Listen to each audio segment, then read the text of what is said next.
शीला के पति को मरे हुए कई साल बीत चुके थे। शीला के 2 छोटे छोटे बच्चे भी थे। उन बच्चों का पालन पोषण करने के लिए शीला एक मोमोज का ठेला लगाती थी। शीला ने रामदीन सब्जी वाले की दुकान के बाहर 2000 रुपए महीने पर जगह ले रखी थी। शीला ने अपने बच्चों को सरकारी स्कूल में डाल रखा था। वो सुबह से लेकर शाम तक ठेले पर बहुत मेहनत करती थी। अरे शीला भाभी, एक मोमोज की प्लेट देना, जरा सा तीखा मोमोज बना कर देना। मुझे पता है राजू जी, आप मोमोज तीखे ही खाते हो। हाँ जी भैया, आपको कौन से मोमोज की प्लेट लगा कर दूं?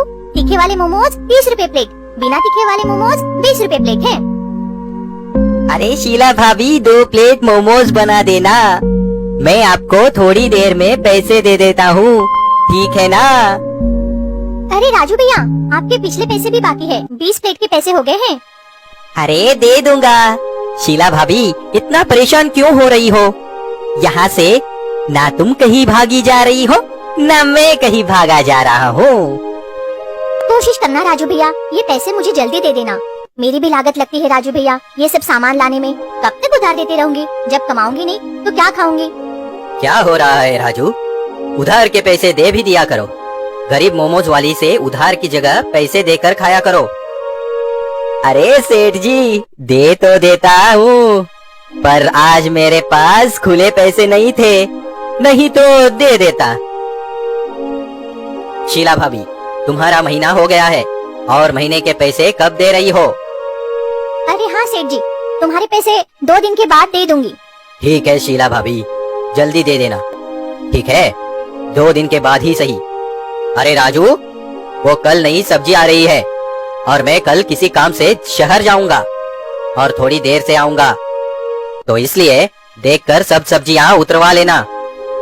ठीक है सेठ जी, मैं उतरवा दूंगा।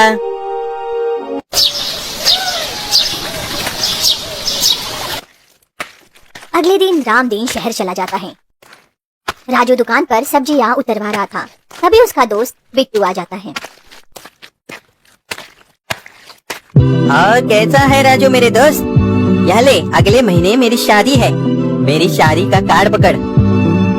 अरे हाँ, बैठ बिट्टू। और कैसा है रे तू?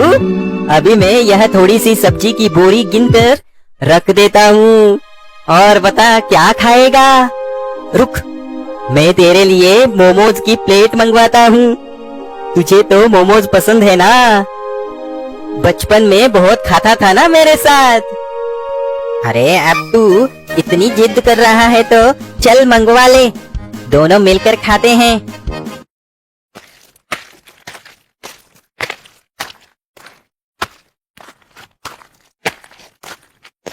शीला भाभी, 2 प्लेट मोमोज लगाना, थोड़ा सा तीखा कर देना और मक्खन भी डाल देना, एकदम बढ़िया बनाना। ठीक है, लगा दूंगी। वैसे तो इसकी जेब से पैसे निकलते नहीं हैं। रोजाना उधार लेकर मेरे मोमोज खाता रहता है। 1-2 दिन और देखती हूँ, फिर इससे हिसाब कर लूंगी। ये लो अपनी मोमोज की प्लेट। शीला भाभी, करता हूँ आपका हिसाब 1-2 दिन में। हाँ। राजू और बिट्टू मोमोज खाने लगते हैं। कुछ देर के बाद बिट्टू वहाँ से चला जाता है, तभी दुकान पर रामदीन आ जाता है। राजू, सब्जी की सब बोरी गिन ली, 500 बोरी आई होगी। मैं बोरी को गिन ही रहा था सेठ जी। अरे सेठ जी, इसमें तो 10 बोरी कम है। अभी कुछ देर पहले तो मैंने 500 बोरी गिनकर उतारी थी।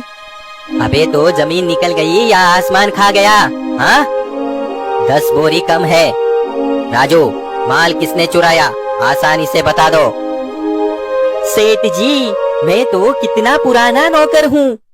सेठ जी, मेरे रहते हुए दुकान पर आज तक कभी भी चोरी नहीं हुई। 1 मिनट सेठ जी, मैं समझ गया, चोरी किसने की होगी। अभी थोड़ी देर पहले मेरा दोस्त बिट्टू आया था, तब मैं उसे सब्जी की बोरी दिखा रहा था। शीला भाभी मोमोज की प्लेट देने आई थी। मुझे लगता है शीला भाभी ने ही बोरी चुरा ली होगी। शीला भाभी, जरा ठेला छोड़कर इधर आना। क्या हुआ सेठ जी, आपने मुझे बुलाया? ठेले पर अभी बहुत ग्राहक खड़े हैं। चोर कहीं की दुकान से सब्जी की बोरी चुरा कर अपना ठेला चलाएगी? रुक, अभी मैं पुलिस को बुलाता हूँ, तभी सच बोलेगी तू। चोर कहीं की। अरे सेठ जी, कैसी बातें कर रहे हो? मैं भला आपकी दुकान से सब्जी की बोरी क्यों चोरी कर सकती हूँ? मुझे तो कुछ भी नहीं पता है इस बारे में सेठ जी। शीला भाभी, दुकान पर तुम ही तो मोमोज की प्लेट लेकर आई थी ना, जिस वक्त मैं बोरी गिन कर रख रहा था। 10 बोरी कम हुई है और वो बोरियां यकीनन तुमने ही चुराई है और कोई तो दुकान पर आया ही नहीं। राजू, ज्यादा देर मत कर, पुलिस को फोन कर और इसको चोरी करने की सजा मिलनी चाहिए। अरे सेठ जी, मैं 10 बोरी कैसे लेकर जा सकती हूँ? राजू भैया झूठ बोल रहे हैं। ऐसा मत करो सेठ जी, घर पर मेरे छोटे छोटे बच्चे मेरी राह देख रहे होंगे। मैंने कोई चोरी नहीं की, मेरे ऊपर रहम करो।